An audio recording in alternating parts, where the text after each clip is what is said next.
En esta ocasión les hablaré sobre las diferencias entre lo colonial y la colonialidad. Se hablará sobre las diferentes ramificaciones de la colonialidad, las cuales son tres: la colonialidad del poder, la del saber y la del ser. Luego se le va a hacer una distinción entre la colonialidad y la decolonialidad, dando a conocer el ejercicio teórico práctico de los subalternos. Se darán a relucir ciertas características generales de la modernidad para describir algunas particularidades de la teoría crítica conocida como filosofía de la liberación, sobre todo la concepción de transmodernidad explicada por Enrique Dussel. Comenzamos.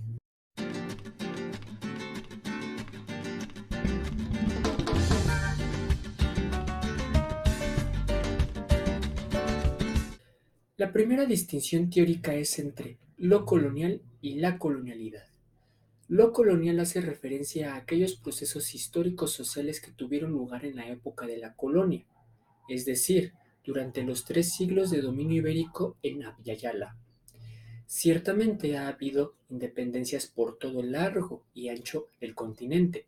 Sin embargo, los mecanismos de opresión de las élites criollas son correspondientes a una lógica colonialista, cuyo dominio pasó de las manos de las monarquías ibéricas a las manos de las nacientes burguesías latinoamericanas. La trascendencia jurídico-política de lo colonial en la época de la conformación de los estados-nación es lo que llamamos colonialidad. Dicho de otro modo, la colonialidad es lo colonial después de que finalizó la colonia.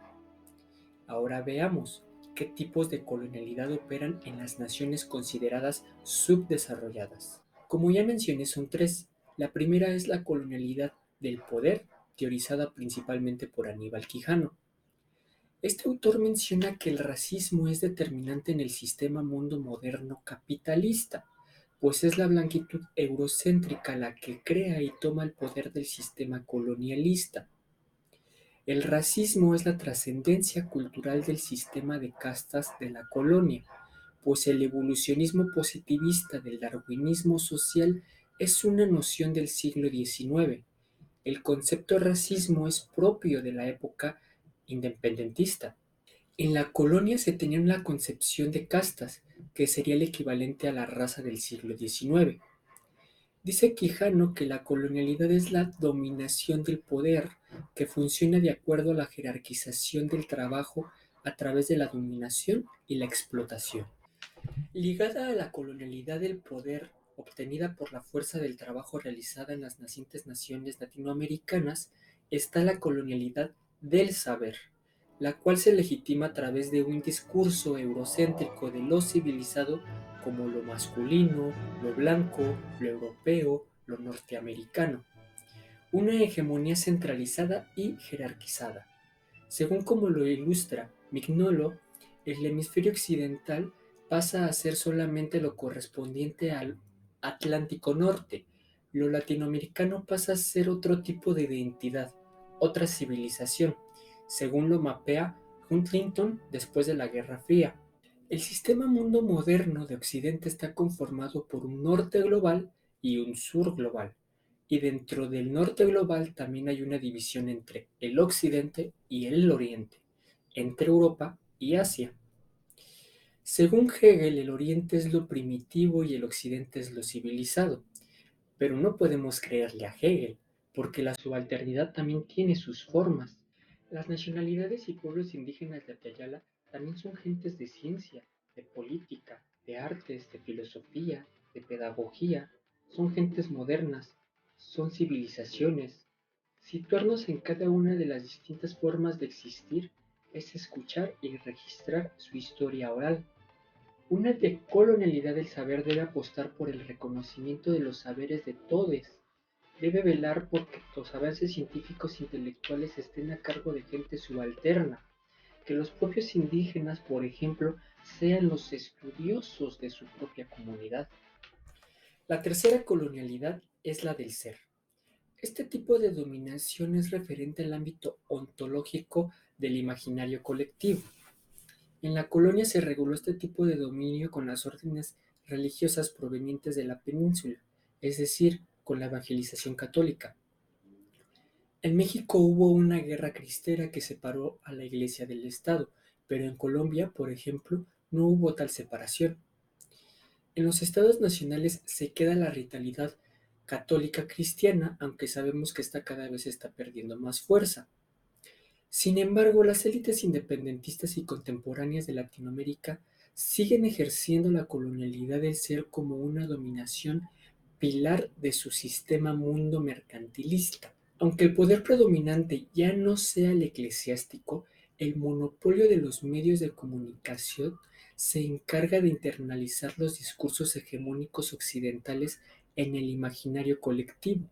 Es decir, la dominación del ser pasa al poderío de la industria cultural. El papel de las filosofías subalternas es criticar estos discursos. Por eso no le creemos a Hegel, pero tampoco le creemos a los latinoamericanos eurocéntricos como lo fue Sarmiento o Pinochet. Hasta aquí la explicación sobre la colonialidad, pero aún falta responder qué es la decolonialidad. Una de las primeras propuestas decoloniales es la del filósofo afrocaribeño Frantz Fanon, un intelectual martinico que solo supo que era negro cuando llegó a Francia y lo llamaron negro. Las obras más destacadas de él serían Piel Negra, Máscaras Blancas y Los Condenados de la Tierra.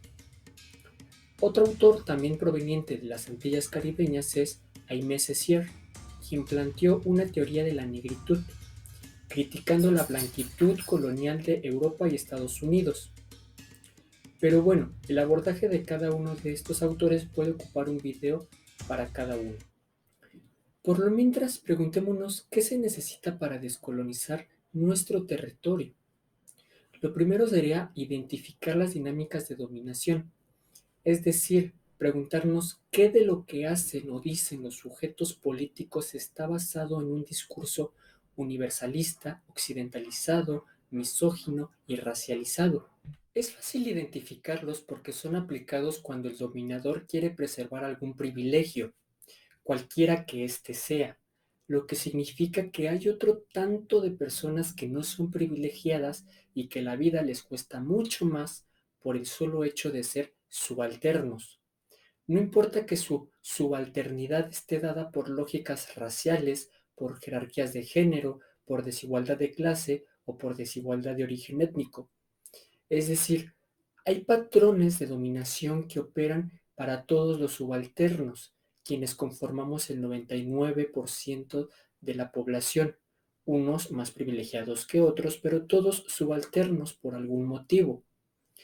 Dichos patrones son los propios de una lógica capitalista de la economía y operan interseccionalmente en toda la población. Así es como solo el 1% mantiene su poder y su hegemonía. ¿Cómo le hacemos para redistribuir la riqueza y el poder? Bueno, pues quitando privilegios excesivos en las clases políticas y escuchando a los subalternos antes de tomar cualquier decisión pragmática, es decir, formando una democracia participativa. ¿Qué otro tipo de propuestas existe para comprender este tema? Bueno, yo me baso en las siguientes tres: la historia de las ideas latinoamericanas, la teoría de la transmodernidad de Enrique Dussel y la transculturación de Fernando Ortiz. En cuanto a la historia de las ideas, rescato la importancia del giro decolonial, ya que no puede haber una historia filosófica propia de nuestro continente sin que esté atravesada por la colonialidad. En este campo intelectual se encuentra la discusión sobre la autenticidad filosófica de Abya-Yala, que se pregunta si tenemos nuestras propias filosofías y cuáles serían estas. Se puede decir muchísimo sobre la historia de las ideas, pero mejor lo dejo como una temática para toda una lista de reproducción. La transmodernidad, por su parte, es una teoría naciente de la filosofía de la liberación. Cuando Dussel estuvo en la Sorbona de París, junto con un grupo de filósofos latinoamericanos, se pusieron a cuestionar la historia universal hegeliana y por ende el eurocentrismo. En esta época los teóricos europeos propusieron la posmodernidad, pero estos jóvenes se dieron cuenta de que la posmodernidad sigue siendo eurocentrada. sin contar el hecho de que es negacionista y ahistoricista. Entonces fue como se propuso la teoría de la transmodernidad. En lugar de post, trans. Lo postmoderno sería algo así como después de que terminó la modernidad, mientras que la transmodernidad es más bien como lo moderno como una característica global, pero no universalizada. Es reconocer que hay formas de hacer las cosas, ya sea ciencia, tecnología, filosofía, literatura, etcétera, que también son formas modernas. Lo transmoderno le quita la exclusividad de lo civilizado a Europa y el término se puede usar para describir las creaciones materiales de los subalternos. Va de nuevo.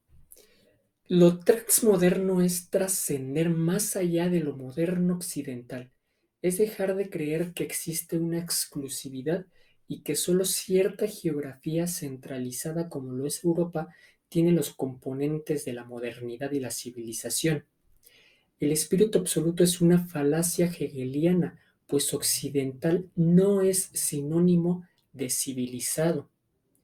Lo moderno como una condición transhumana que debe transgredir las lógicas raciales, patriarcales, capitalistas y etnocéntricas.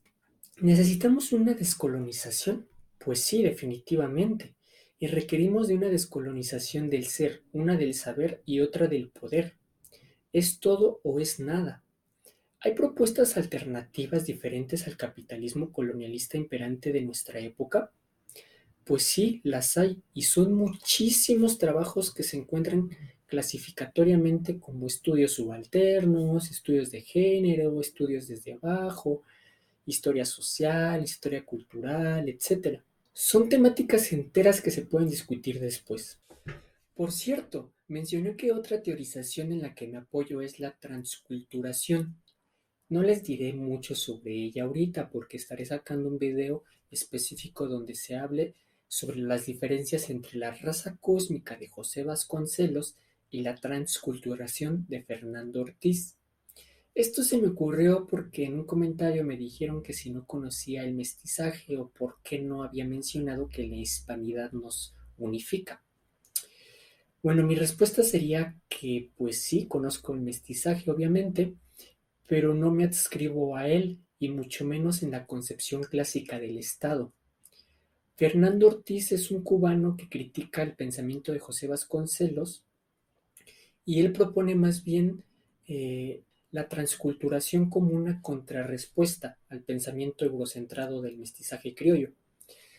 Y en cuanto a que la hispanidad nos unifica, pues sí, pero solo entre hispanos, ¿no? Y pues no todos los que habitamos el continente fuimos hispanizados. En toda Abdala se habla en inglés, el francés, el portugués. Nacieron muchos idiomas creoles, y sobre todo pues, los idiomas originarios, ¿no? Que hay una infinidad de lenguas, convergiendo por todos lados, y la transculturación va un poco por el lado de evitar que la diferencia se haga el conflicto. Es reconocer que no debe haber un idioma hegemónico dominante como lo es la hispanidad. Transculturación sería reconocer a la hispanidad, pero también reconocer el idioma purépecha, el maya, el mapuche, los idiomas crioles, el francés, el inglés, etcétera.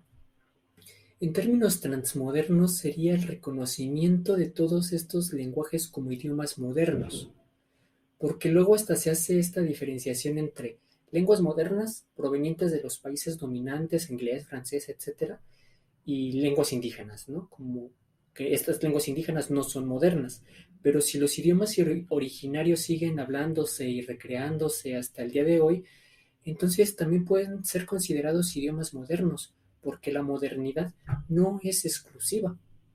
Pero bueno, ya fue mucho rollo, ¿no? Si les late el contenido, pues ya saben, no olviden suscribirse, darle like y también dejen sus comentarios de sus impresiones. Unidad, paz y amor para los pueblos, resistencia para la disidencia. Chao.